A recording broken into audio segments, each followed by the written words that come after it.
Good morning, everyone. My name is Sandeep Agarwal. I'm founder and CEO of shopclues.com, and it's a pleasure to be here. Thanks, Internet Retailer, for having me for the keynote session.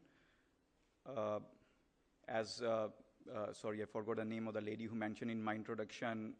Prior to shopclues.com, I was in Silicon Valley for last 15 years, providing the research coverage for global internet sector companies like Google, Yahoo, eBay, Amazon, Expedia, etc. And I've spent a lot of time prior to that working with Microsoft in Seattle and another internet company called Schwab.com. So especially during my time on Wall Street, I had opportunity to exclusively spend time in terms of the internet adoption, e-commerce, what does that mean to a pure play e-commerce company, as well as, more importantly, what does it mean to the retailers, brands, and manufacturer. Also at shopclues.com, actually, what we do is we enable retailers and brands to embrace internet. So anyhow, what I'll do is I'll just give you a quick introduction about ShopClues, but for the context setting. But this session is about how you can build a sustainable internet business as a retailer. So anyhow, I'll start with the ShopClues. As far as ShopClues is concerned, it is India's first and largest managed marketplace. And unlike other e-commerce company, we actually work more like a stock exchange. We have a buyer on one side and seller on one side. Our sellers are retailers, franchisee, distributors, brands, or manufacturer who do very well in their category, but perhaps either don't want to take internet as a discipline in-house, or they just don't have know-how or capabilities or capital investments to embrace it. So we are a platform and a destination website where sellers can upload their products, manage their store, run promotion, find how they're doing, all from anywhere, anytime, from any device. We started almost a year back. We are the 5th or 6th largest e-commerce company in India in terms of order volume, in terms of monthly traffic. We started in Silicon Valley roughly 15 months back. Our core team actually comes with a very rich internet and technology background, primarily from Silicon Valley. And there are some metrics in terms of some of the metrics which we have achieved in the last 1 year. Why ShopClues? I mean, there's a value proposition for buyer and seller, but I would say it's primarily, especially given the setting of this conference, we have a very well-defined value proposition for a seller, and as I mentioned, seller could be a retailer, brand, manufacturer, franchisee, distributor, etc. Our value proposition is that they can get plug-and-play e-commerce facility with your own branded online store, which they can manage anytime. They don't pay anything upfront or a monthly basis, etc., etc. This is not a shopclues.com pitch, by the way. I'm just giving for a context. Anyhow, with this, let me just highlight, the e-commerce opportunity. I remember speaking in the same conference last year, and there was a lot of excitement about e-commerce. But I must say, that time, I think the environment was still, I would call it there's a lot of irrational exuberance. People thought everything is very hunky-dory in e-commerce. You start an e-commerce website, you have traffic coming in, you can sell, and there's no tomorrow. I think in last 1 year, the reality has hit the market. E-commerce remains very, very attractive, but it's a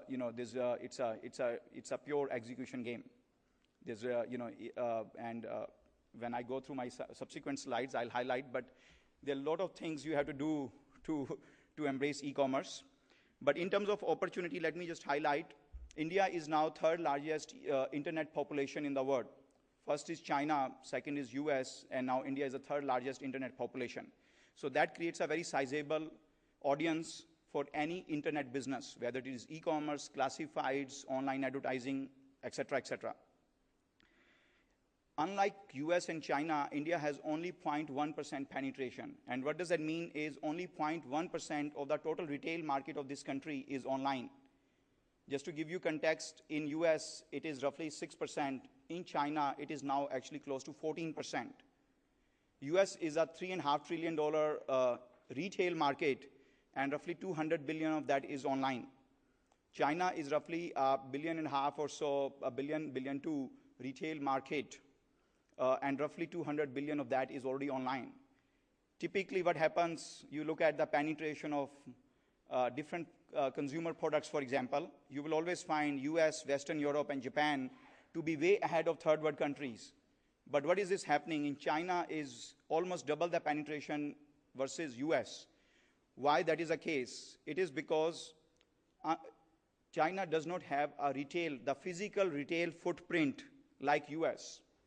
In US, retail is highly affordable. There's a lot of retail space. Occupancy cost as a percentage of gross revenue in US is only 6 to 7%, versus probably 30% in metros in India and maybe 20% in second-tier cities. That's what makes retail very difficult, and that's why perhaps in a country like China, which is ahead of India in terms of internet adoption, e-commerce has seen massive growth. So that growth has starting to happen in India. I think there will be multiple tipping points. There will not be one event that, okay, e-commerce is here to stay. It will continue to grow probably 10 to 15 times higher than the overall retail growth. However, there are a lot of underlying challenges, and we'll go through some of that. But the opportunity is big. So, here if you can see in this crowded slide, basically I would like to make one point that India internet is where China was probably 6-7 years back in terms of internet penetration, in terms of just the size of the e-commerce market. And by the way, I often read in the newspaper, etc., about the size of e-commerce industry. They actually include online travel in that category. So you read e-commerce 10,000 crore rupees, 30,000 crore rupees. Actually, that is simply not correct. If you wear the global hat and compare apple to apple, actually online travel is considered as a separate category, and e-commerce is only maybe roughly give and take 2.5 to 3,000 crore rupees market. If you assume retail in India is growing at 10 to 12%, I would say e-commerce is growing at the rate of 80 to 100%.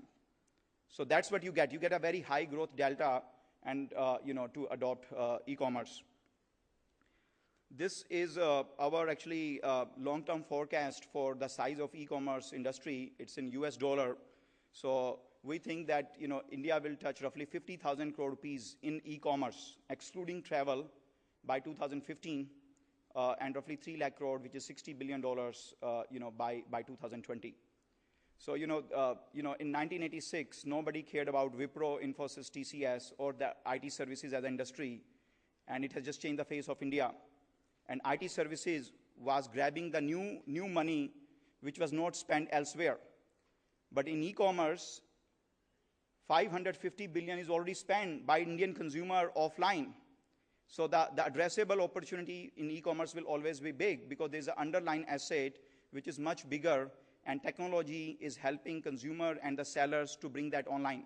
So the opportunity is very big. With that, I have just highlighted 10 things, for, in terms of how to build a sustainable internet retail enterprise. But before I start, actually, I would like to, ask you, can you please raise your hands? I'd like to know some of the audience in terms of, how many brand and manufacturers are here? Okay. And how many retailers are here? Okay. And then even if you are brand, manufacturer, or retailer, if you have online presence, can you please raise your hand? Okay. So, it's consistent with actually what I kind of expected. Just to give you a sense, out of the top 1,000 retailers in US, 85% plus have some kind of web presence. And out of the probably Ad Age 1,000 brands, 100% of them have online presence. So I think it's a matter of time, but India will see the same level of adoption. So here are a couple of things. I'm going to highlight 10 things, and then, I think I'd like to keep some time for questions. If you have any pressing question, you can raise your hand anytime now also.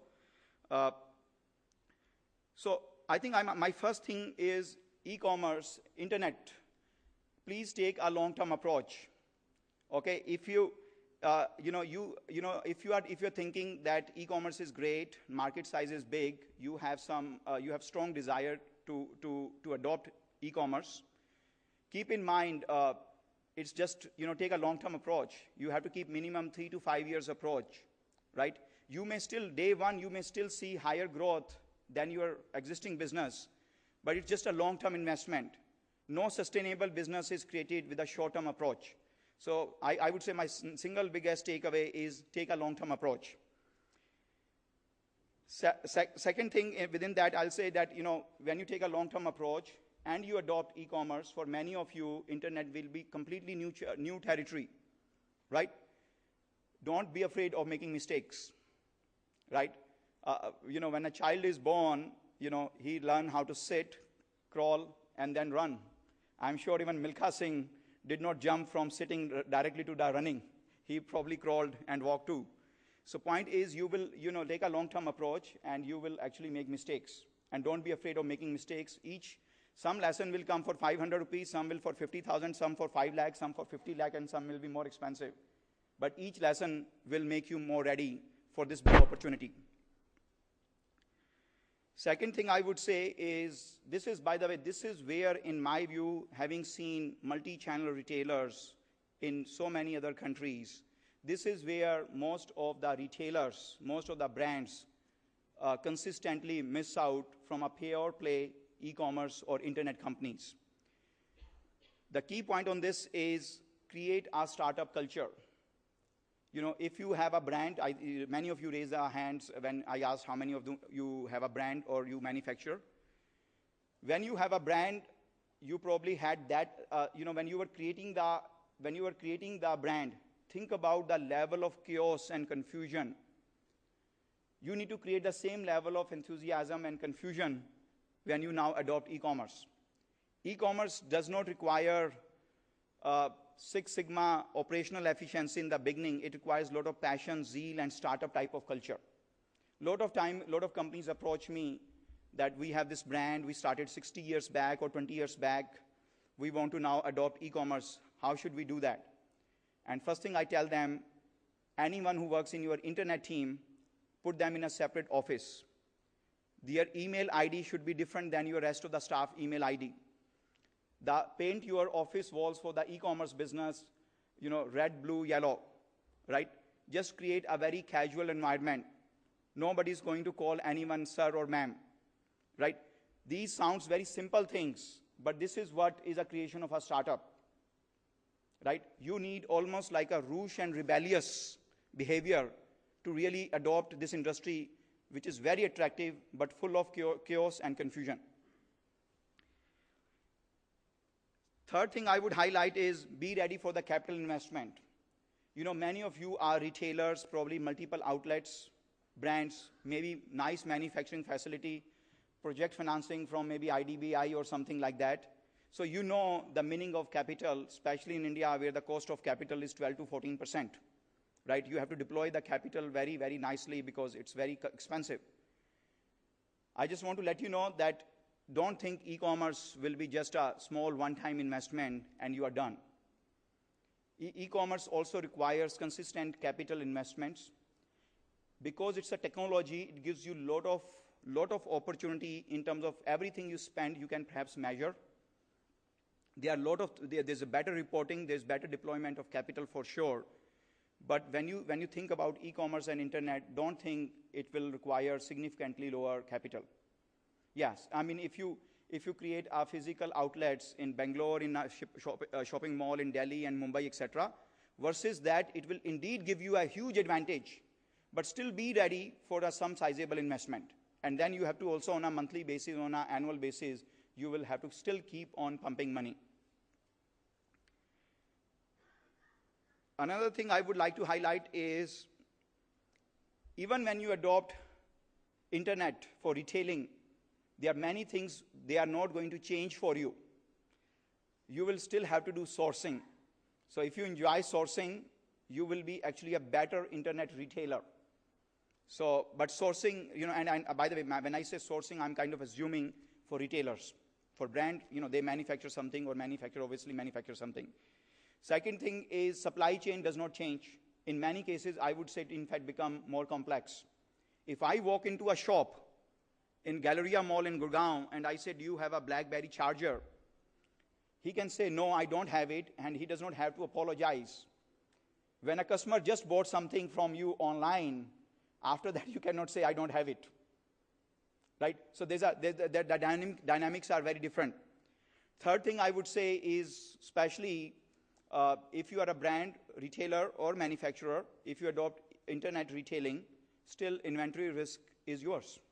That does not go away. So anyhow, these are the three things I'm just highlighting at a high level in terms of things which won't change for e-commerce. And by no means I mean to scare you guys. I'm just highlighting the realities. I also would like to highlight three more things which you will inherit along with the e-commerce. See, life does not give you an opportunity to cherry pick. If you want good of e-commerce, you will also get bad of e-commerce along with it. You cannot be selective. So here are the couple of things which you will experience when you actually adopt internet. In India, there is a harsh reality called cash on delivery, COD. Can I ask you to raise your hands if you have bought anything online using COD? Look at this. If I had asked the same question in US, I don't think first thing will ask, what is COD? Okay, so COD, COD is great for, by the way, don't take me wrong, COD is great for buyers. I would love to have COD because I can have my cake and eat too. But the problem with COD is it suffers from moral hazard, right? It's like having your insurance with co-payment. If my car, every time I scratch somewhere and I don't have to pay any money as part of my payment, I will be very more careless. A COD for buyer is great, but COD for the service provider is horrible because 30 to 40% of the COD orders will come back to you unclaimed. And there are two problems with that. One is the moment a product comes back, you are now less by 150 or 200 rupees per package. And you have not incurred any, you have not created sales. Second, there's a 30% likelihood the product which comes back to you is not in the same condition as it was sent. So you may also think about the salvage value now. So this is one reality of the e-commerce. Second is high return. It's just in India, return in general is not like you go to a neighborhood shop, you return something, he'll take out his business card, write on the pen, sir ye agli baar le aana, isse aapko koi bhi cheez le sakte hain. That does not happen on e-commerce. So you will have to budget higher returns. Third thing is pricing pressure. Right? Internet gives you a lot of advantage, but it also increases the price transparency. If you are a brand and manufacturer, I think e-commerce does not give you that pricing pressure. But if you are selling standardized product, which can be compared, like gold, what is a gold rate in Gold Souk or with some other jeweler, or a rate for a BlackBerry, right? That creates pricing pressure for you as a retailer. And finally, as I mentioned, there will be many uncharted territory, for example, marketing, payments, and delivery. These are the three things, if you have not done internet before, these are the new discipline you will have to develop in-house. So my next lesson for how to build a sustainable internet retailer is solve fundamental issues. I think when you are pursuing something new which is attractive, there's a tendency of throwing money at the problem. Throwing money at the problem does not solve the problem.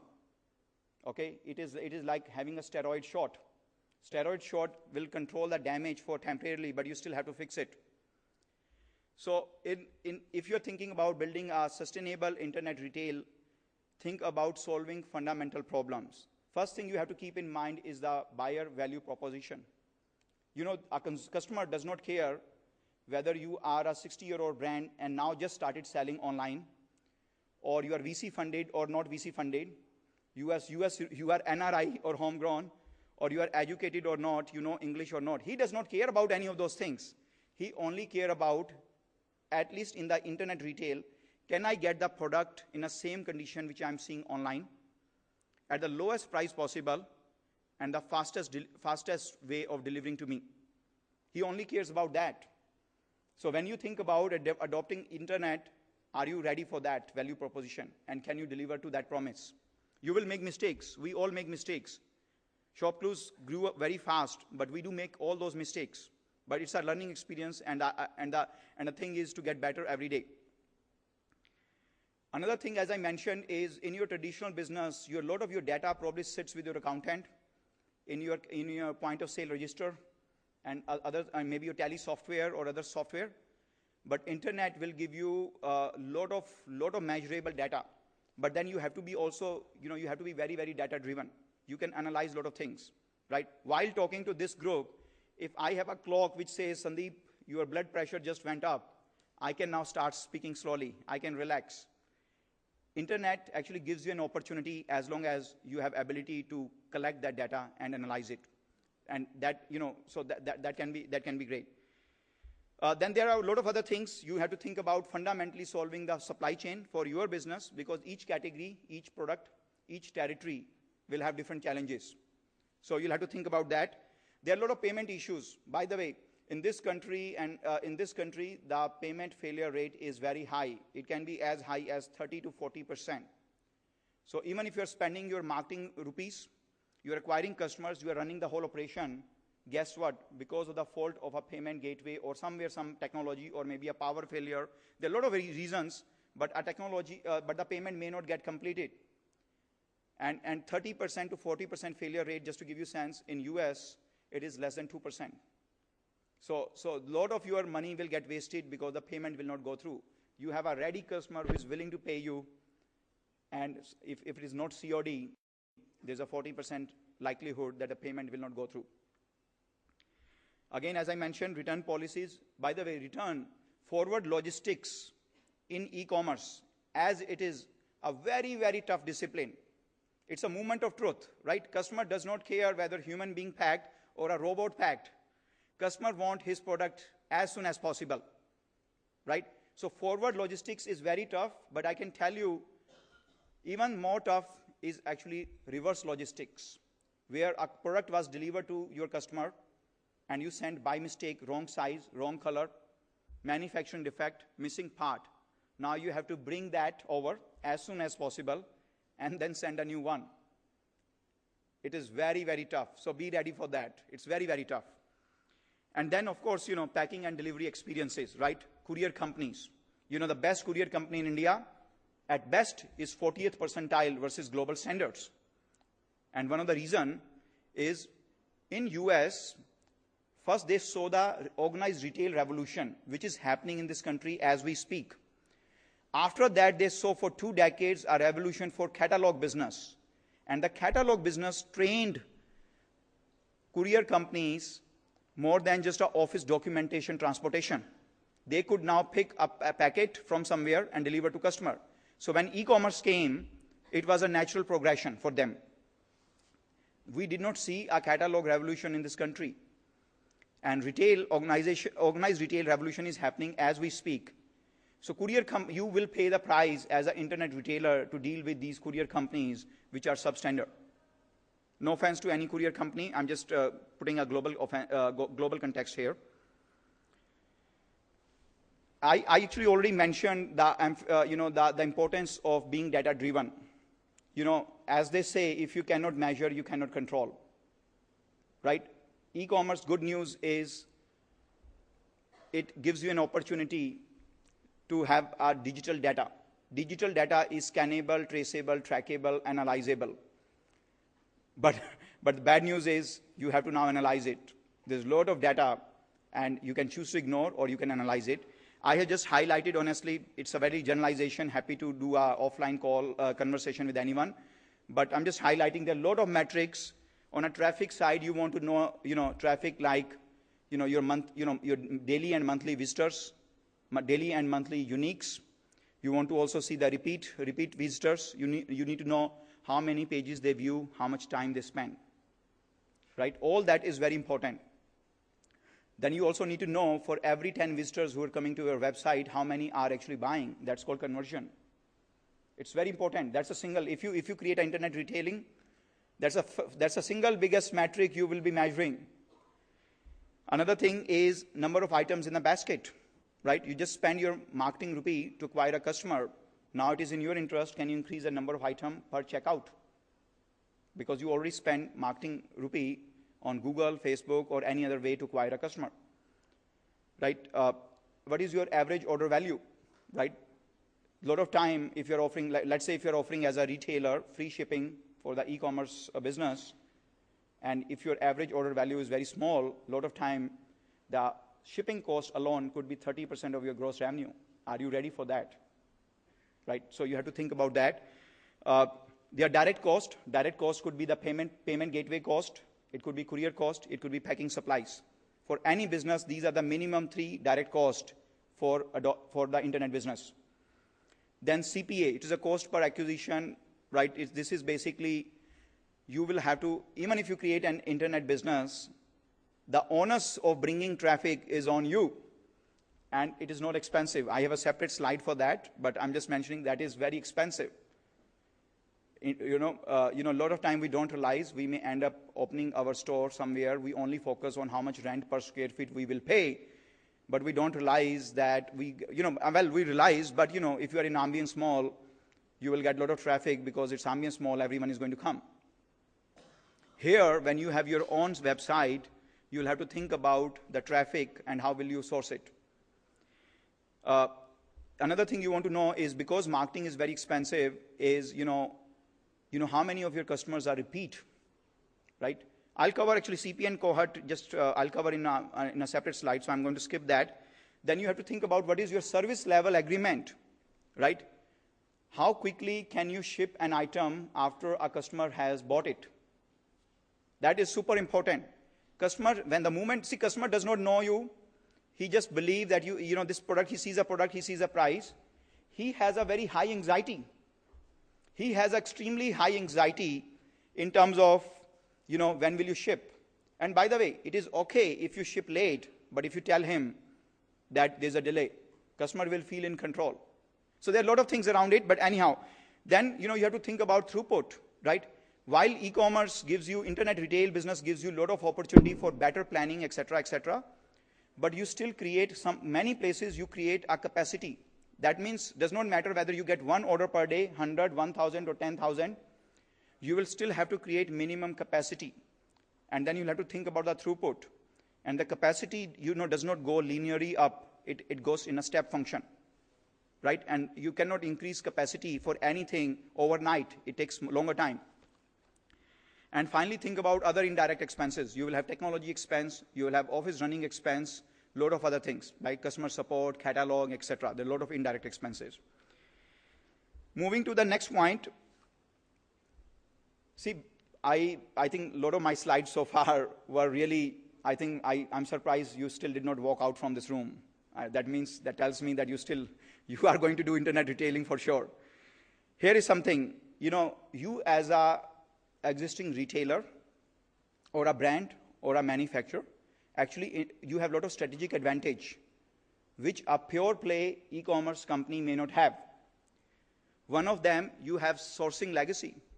If I start a new e-commerce business, I will have to do everything from scratch if my dad did not have a retailing business earlier, right? I'll have to get the suppliers and all those things from scratch. You have that in your advantage. You have existing sourcing setup, you have relationships, you probably have a credit policy, or all those things go in your favor. You have up and running business. You don't realize when you start a startup from scratch and your last name is not Ambani, it is very difficult to start a startup. You don't have an endless checkbook where money will keep on coming, and so it becomes very difficult. But when you have a running business, at least all the common expenses, think about the human resources, internal IT, legal, finance, office, electricity, insurance, all those things you don't have to create from scratch because you already have those going. Another thing you have, by the way, this is something, honestly, does not matter how hard any pure play e-commerce company try, they can never replicate, which is in-store pickup. Even if you create, this is something I would strongly encourage you, if you create an internet retail business, one thing you can offer, which pure play internet company cannot offer, is in-store pickup. Buy online, pick offline. Or buy online, return offline. That creates something which is sustainable and inseparable from you. Another thing I would mention is customer acquisition. You may have to acquire a lot of customers online, but guess what? For your existing business, you already have a lot of customers. And you can start giving them inserts, you can start giving them some information, and start encouraging them to go to your online store now. Right? So at least you don't start from scratch. You have some base of customer. Another thing is brand. Right? You already, even if you're a retailer or a brand or a manufacturer, you have something. You know, all e-commerce companies are creating brand from scratch. So you end up spending a lot of money when you create brand from scratch. We all know Dabur, Colgate, etc., etc. But you know, it takes decades and decades for those brands to come up. In e-commerce, if you have a website, it is equivalent of a consumer brand. So you have to make sure it is, you know, people know, they trust it, and they know what to expect from that brand. With your legacy brands, with your existing brand or your name, that benefit is in your favor. Another thing is you have a network of, in addition to sourcing and some install base of customer, you also have an entire network, because it's not something you're doing first time. Only thing is you are now creating a new channel called internet. And then keep in mind economy of scope. If you have a warehouse for your business, that warehouse will treat your online or offline business same way, right? If I have to start a fresh e-commerce company, I need now a new warehouse from scratch. So there's a lot of economy of scope where you can use your existing capital investments in your favor to build internet business. This is something I think I have covered, but I thought here basically I think one point I would like to make is in e-commerce and internet retailing. See, this is not only technology, it is not only retail. If you ask me, I would say you can literally, I mean, depending on business to business, but you can literally say internet retailing is 1/3 technology, 1/3 retail, 1/3 operations, right? Retailing is probably, if you are a manufacturer, brand, or retailer, you know very well. So think about, are you ready for the technology? And then for operations. Operations is very, very tough. I would say the toughest thing in the internet retailing.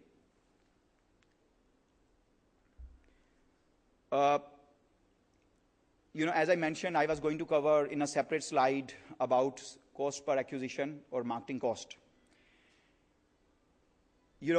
Does not matter how efficient you are as a marketing spender, you will lose money on your first order. You will barely break even on the second order from the same, and I'm talking about the same customer. And you will perhaps make some money on a third order. By the way, whatever I just said, none of the e-commerce company reach profitability even with those 3 orders. So keep that in mind.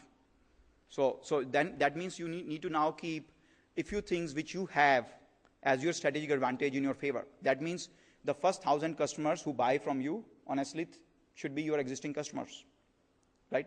So marketing is very, very expensive in internet, and it's just a reality. And you are spending money upfront thinking that this customer will come and buy again and again.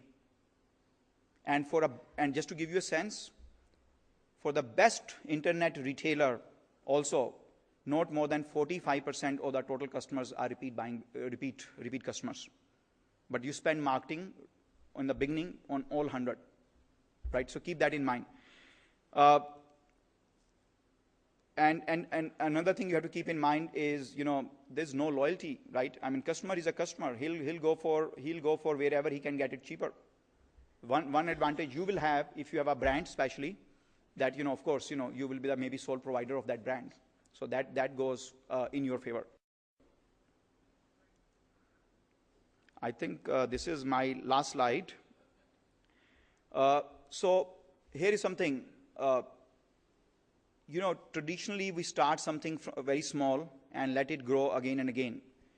in internet, see internet, by the way, we started talking how big can be the e-commerce opportunity, and that's why perhaps we all are here to how to pursue that. There's another thing which internet gives as an advantage is it by structure, it can be very scalable, right? So that is a good news that internet can be very scalable. You know, if you're a retailer, think about it, who's coming to buy from you? Someone who lives in a 30-kilometer radius from where your retail outlet is, or maybe a tourist. Nobody's going to come from Bhatinda or Guwahati just to buy unless his trip to Delhi, let's say, is for shopping, right? But of course, with your website, you can create a pan-India impact. So the good news is internet offers you a scalability, but the bad news is until you achieve that scale, your economics, your operation, all those will suffer from a lot of inefficiencies. So you have to believe, one, in the benefit of scale. You have to know them in the beginning, because a lot of time you may end up making decisions which may sound irrational to you, but eventually if you achieve scalability, you will get a lot of benefit. So in internet, keep in mind the scalability, honestly, I would say sky is the limit. You know, from your one web, you know, think about it. I mean, you know, we have ShopClues, at ShopClues, we have 6,000 retailers, brand and manufacturers who sell through us. And sometimes it is a very emotional moment for someone. I remember one of our retailer telling me that, sir, in 30 years, first time I'm seeing an order in my life where the buyer is from Coimbatore and the merchant is from Delhi, right? So my point is, with e-commerce, with internet, the scalability is a very big promise. So you have a big addressable opportunity, low penetration. There's a capital investment, but lesser than your traditional retailing business, and it can scale. So anyhow, I think that's what I have. Here is my email. If you have any questions, happy to answer. And with that, I think if you have any questions, I'm happy to address. I think there is one there. Someone is bringing the mic. I see that you have told that COD return percentage is close to about 30% to 40%. So do you think people should still continue with COD, or what do you think should be the way forward?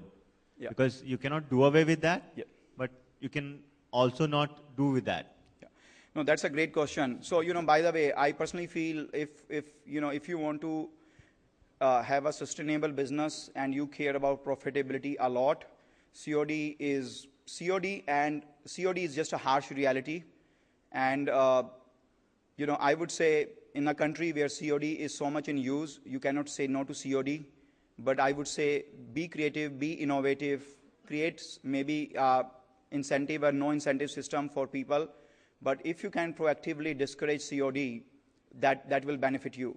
Because if 30 to 40, you know, let's say if COD is 50% of your business and 40% of that comes back, that means 20% of every sale is coming back.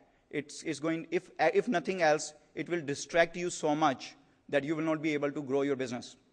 So my recommendation is, you know, do anything, but, you know, subtly, slowly discourage COD. I have a similar question, just to an extension of this. In COD returns, does it depends on the product that the customer buy that the return percentage would be high, or is it a general industry standard? Yeah, so, well, see, no, I think it's standard is honestly what we are building in India real time. You know, I think it varies from category to category. So think about, you know, the standard categories like, let's say, mobile phone. You know, if I'm buying a carbon mobile phone, you know, it's a carbon mobile phone. How it can be different, right? So, you know, in that case, COD return will happen. Why? Because maybe that person, after buying from you, also ended up finding it cheaper somewhere else. Or he changed his mind. Or when the courier company came, you know, nobody was there. So my point is, a lot of COD actually, by the way, a lot of COD return is actually independent of category. It suffers from the practical problem. I was not home when the courier company came. I did not have cash. Forgot to give the cash to my maid, right? Or a lot of time it is I changed my mind. But the return, I think your question also maybe indirectly implied return. One is a COD returns which is coming because of COD. Another is what you call it buyer remorse, or maybe just maybe a problem with the product, right? The return where product has been physically delivered to the customer and after that it is coming back. Those definitely vary from category to category. So my prior example about carbon or maybe a t-shirt, t-shirt will have like a clothing, shoes and accessories will always have higher return versus let's say mobile, electronic and home appliances. But that is on a return. COD in general, I would say just suffer from the, as I mentioned, a lot of these, lot of practical problems and and moral hazard. Because we represent shopperstop.com and the numbers that we see is the COD refusal is at 4% and the return overall, including all payment gateways, is 1.3%. So no, if you have the right kind of an SOP and if you are able to maybe understand the customer, so if I talk about the same in a crossword book wherein customers order and then they also parallelly order and whichever comes first the others are refused. So maybe to some extent this may also depend on the product that the customer buys. No, I mean, by the way, I mean, the numbers you are talking, I think I should be sitting there and you should be on the stage. First of all, I think it's just a very hard to believe number. But if you have that, honestly, congratulations, because, I think, honestly, independent of product, independent of whether it is Shopper Stop or someone else, I think if you think about it, COD suffers from a lot of problems. And, it's the first time I'm actually hearing that number. And I like to believe I probably know the 30 other companies' numbers very well. So, I think you're doing something very well, by the way. So congratulations, because, it may, the product and category, and I think, I'm sorry, I'll move to the next question, but just to, the returns where buyer receives the product and then change his mind or something is wrong, that is much higher in unstructured categories like clothing, shoes and accessories, health and beauty or home and garden, right? But in COD, it just suffers from one practical problem. Second is a moral hazard. I think there's a question here. My question is more towards the compliances. I mean, nowhere I've seen you mentioning about the compliances, which is one of the biggest challenges we face in India. Every state, has a different tax policies. How do you handle? Some have octroi policies, some don't. I mean, how do you take that into internet business? Yeah, no, I think that's a great question. I think, honestly, I think India's regulatory framework currently completely dismiss the presence of digital economy, right? All these octroi and VAT, CST, etc., they are 100-year-old rules, right? Internet is a very young industry. It assumes, it has a different reference point, different assumption. So, yeah, I think it's just a challenge of the industry.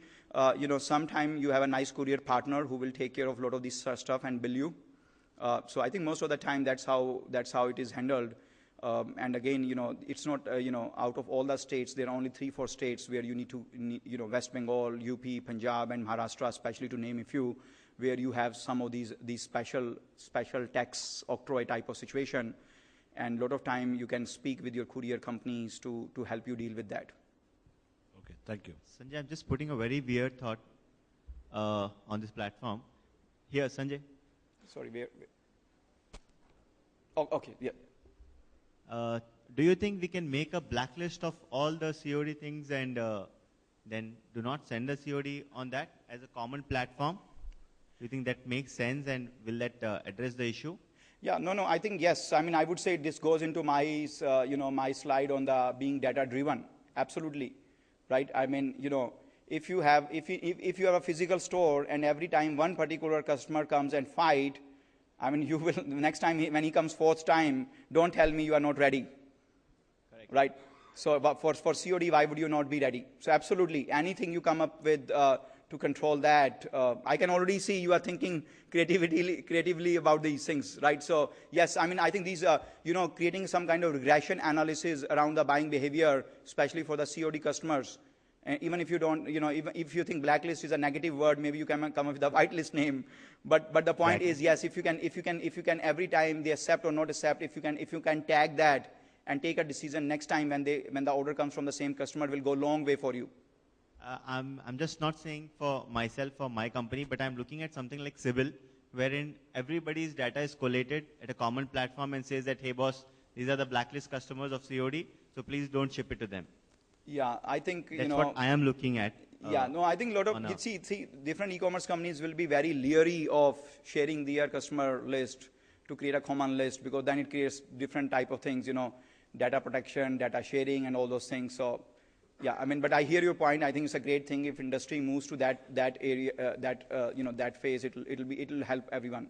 Sanjay, if you look into this, it's actually not worth for me because this customer has already returned my shipment. So he's not a customer to me, right? So if I just share his name and number, or just the number also, it doesn't make any difference to me for data sharing or any issues. No, sure. I mean, no, look, I mean, I see no problem in that. We would be first one to sign up if something like that is created, right? So I think it's a great suggestion, but someone will have to take a lead and make this happen. So please do that. Hello. All right. I think there's a question. Yeah, can I ask the question? Here. Sure. Okay. I'm yes, Mehul Dave from Bombay. I want to become Ambani through net business. So your lecture was very excellent and enlightening to me. I needed some more information. You said marketing was very, very expensive. And in that you mentioned that the best companies have less than 45% retail customers? Yes. Repeat customers, Yes. sorry, repeat customers. Yes. Can you enlighten me a little bit Yeah, on so what- basically, in a medical science, there's a term called cohort. Cohort is basically different people, based on their medical history and like birth, etc., different characteristics. So when there's a R&D going on around disease, you try to see same pattern. So in e-commerce, it's called cohort analysis, where basically you look at your customers who are transacting, and then you look how many of them bought once, never came back, or someone bought and then coming, and then if someone coming back again and again, how frequently are they coming? You also want to focus on when the customer came first time, he spent, let's say, 400 rupees with you, next time 1,200, next time 3,000. That's a great cohort, right? He's not only coming back, he's also spending, he's also developing higher comfort, right? But yes, just to clarify your original question, repeat, yes, means, you every month when you look your e-commerce sale, some of that will come from the customers who have been buying from you already, and some will come from whom you acquired new, right? Because e-commerce is a new industry and not too many people are online, you will actually see a lot of growth from the new customers, right? So, but on the repeat side, yes, as I mentioned, I don't know, I don't hold this to me, but I would say the country average for repeat is probably not more than 30-35%. And as I mentioned, best company will have probably 40 to 45% repeat buying behavior. Sanjay, hi. Hi. This is Vipul Kanakia from Reliance Industries. You mentioned in one of your slides that in US they never gone for COD. Like going by your experience for so many years, what do you feel?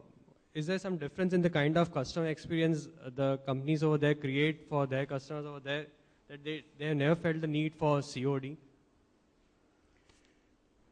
See, I mean, again, as I mentioned, I think this goes in line with the previous 2-3 questions. I think it's just you have to use your own creativity. Each industry, each service provider may approach these things differently, right? So COD in general, yes, it's very bad, but keep in mind you also have to do a sensitivity analysis that see, the harshest thing you can do is you say, I'm not going to offer COD, and perhaps in a long run you will say that was the best thing I did. But guess what? You still have to do a sensitivity analysis that if you don't offer COD, how much less business will you have, right? Beyond that, honestly, it is up to you. You can create a lot of different type of incentive system. You can have a separate mailing list. You can create different incentives, right?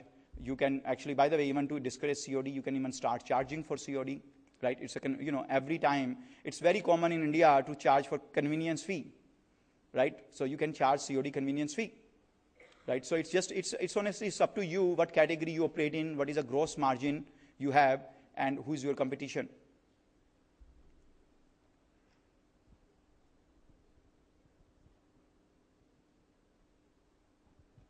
Hi, I'm Anshu.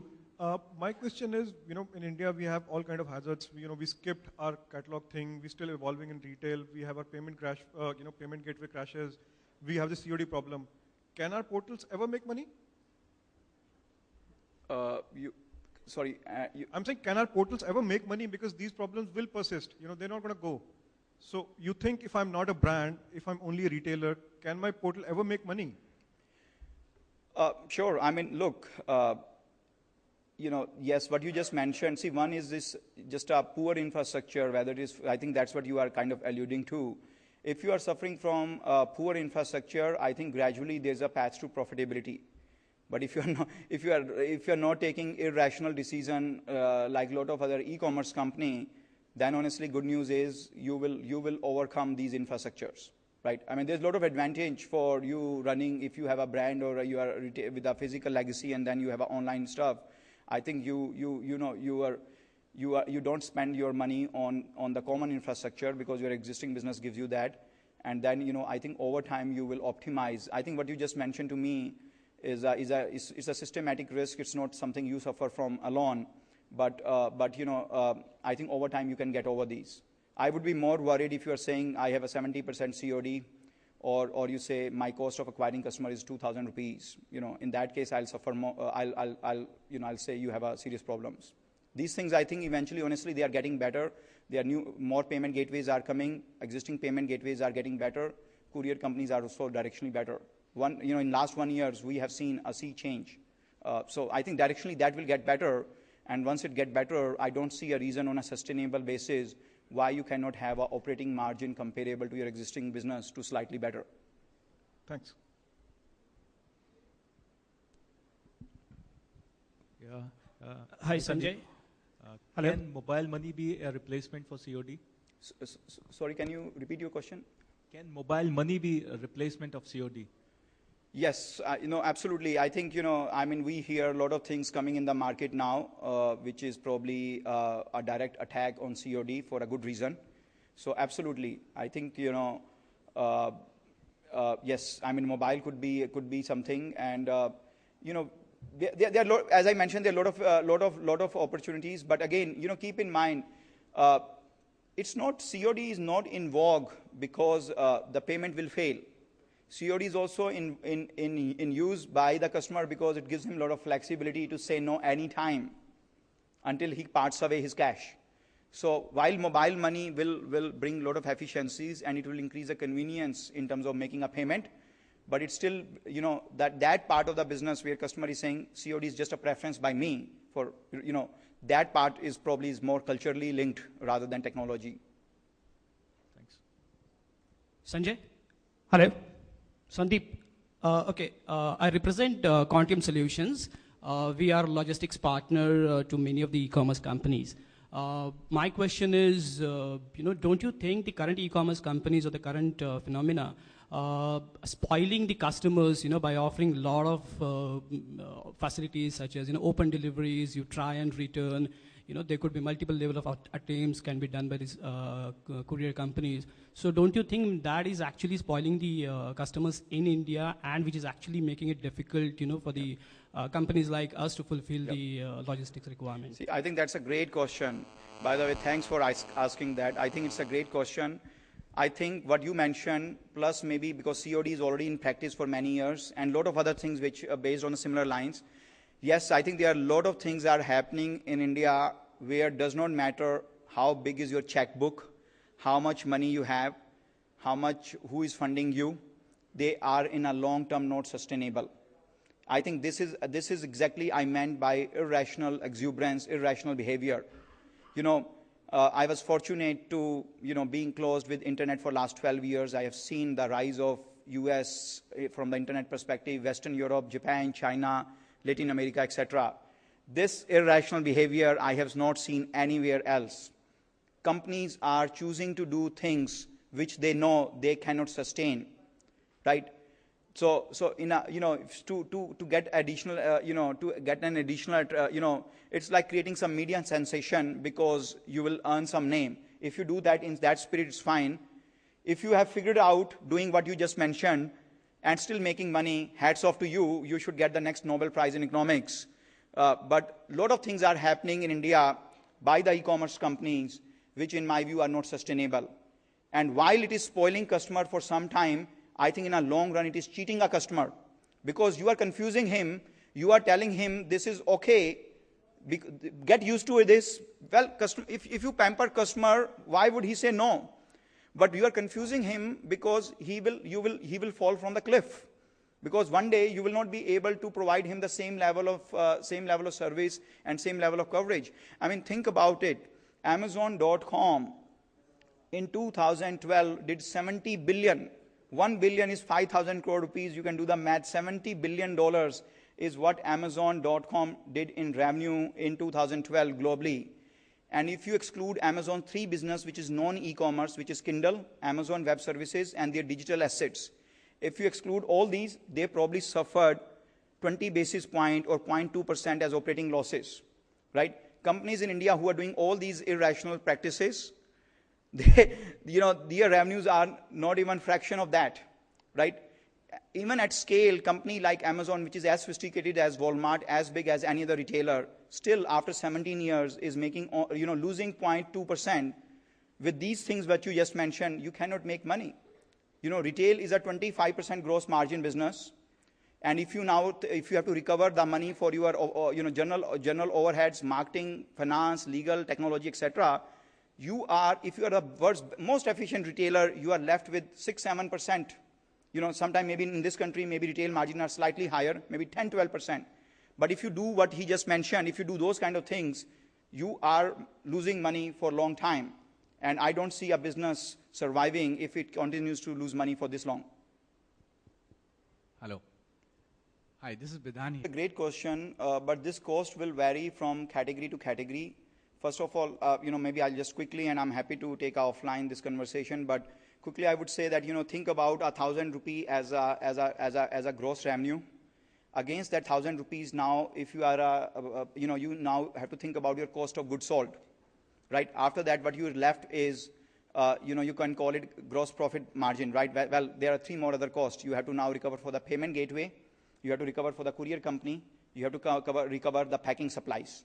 So these 3 things plus cost of goods sold. So 1,000 minus these 4 things will be your gross profit. Then you have to recover now marketing, technology, finance, HR, office, travel, entertainment, insurance, all those expenses, right? So if you do that math, again, it varies because it varies from industry to industry. So the gross margin on 1,000, it may vary from, assuming every retail industry, because electronic industries will be 7 or 8, 9% gross margin, some will be 30%, jewelry and watches could be 40%, right? So let's say 25% gross margin, we are talking about actually 17, let's say 15 to 17% as operating expense, which is an indirect cost. That's what you will have to budget as an e-commerce business. And where you will not see for many years, it will be marketing. You will end up spending more money on marketing.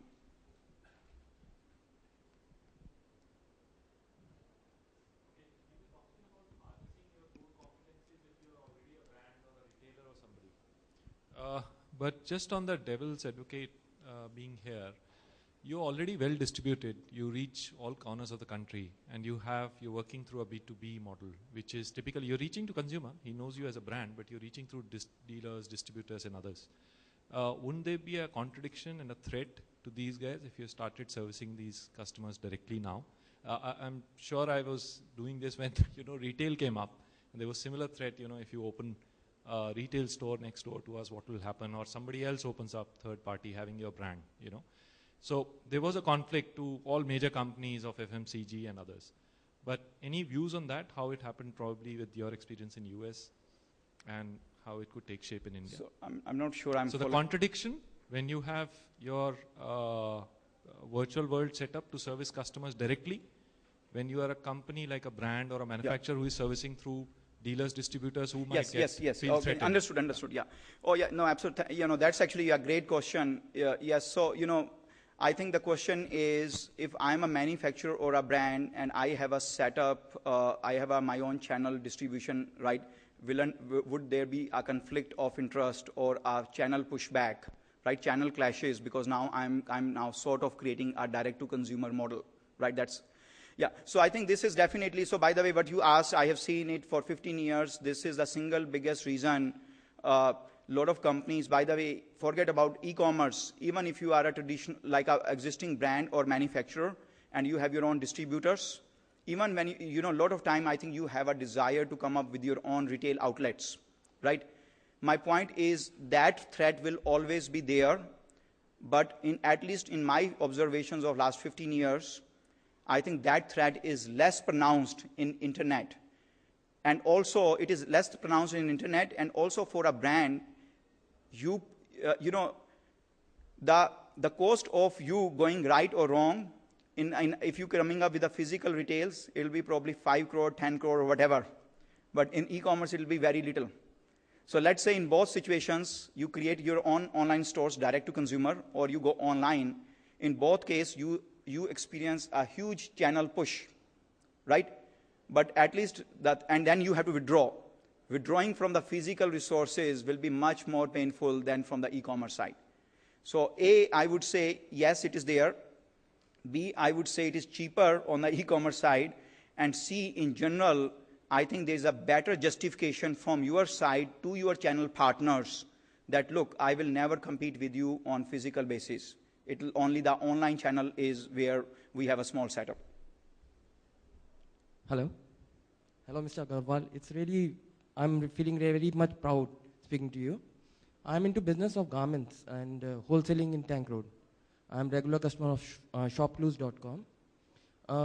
मैं अभी COD के बारे में काफ़ी discussion सुन रहा था. Actually में COD शुरू इंडिया में इसलिए हुई है क्योंकि इंडियंस को अभी तक इंटरनेट कंपनीज पे विश्वास नहीं है पूरा. तो you must have heard of eBay guarantee.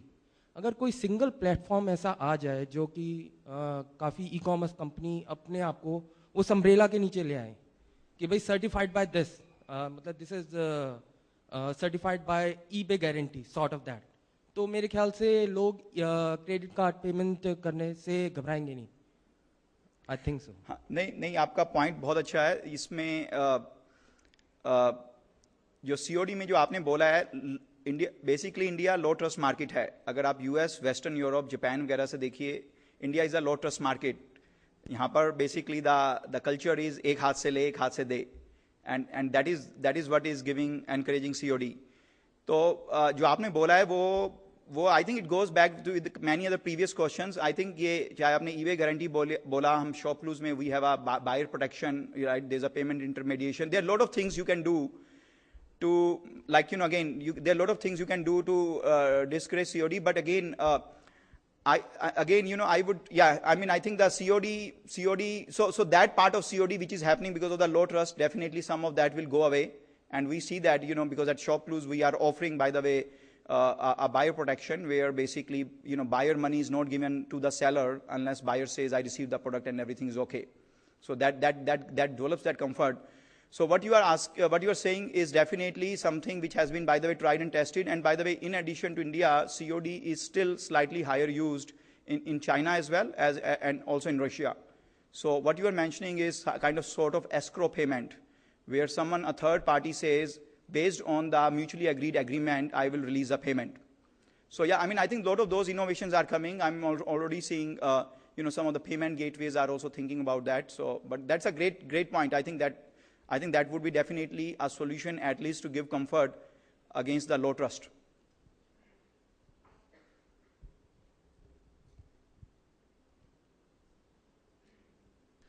One of the problems I find for a consumer while shopping online to be able to compare offers from different companies in an easy format. What is your take on comparison sites and internet sites being able to participate freely and provide more simpler data-driven disclosure? Yeah. So, you know, I think in my view, from now until next 1 year, you will see a lot of proliferation of comparison shopping business. You know, you already have, I would say there are already probably 10 noticeable and probably other 50 smaller ones already there. And so I think you're absolutely right. As India, forget about ShopClues or Flipkart or any other company, just in general, as India brings more product which can be sold and bought online, a comparison shopping is absolutely a need because user can now, to your point, in a uniform way can compare and contrast and make a more informed decision, right? In US, My Simon was the first comparison shopping website which got acquired by CNET, and then after that there'll be a lot of others, Shopzilla, Price Grabber, Price Run, and so many sites came up. And by the way, almost all of them had a very rewarding exit for the founders. I think I've taken more time than allotted to me. So thank you so much. I think it was much more lively than I expected. Thank you, everyone.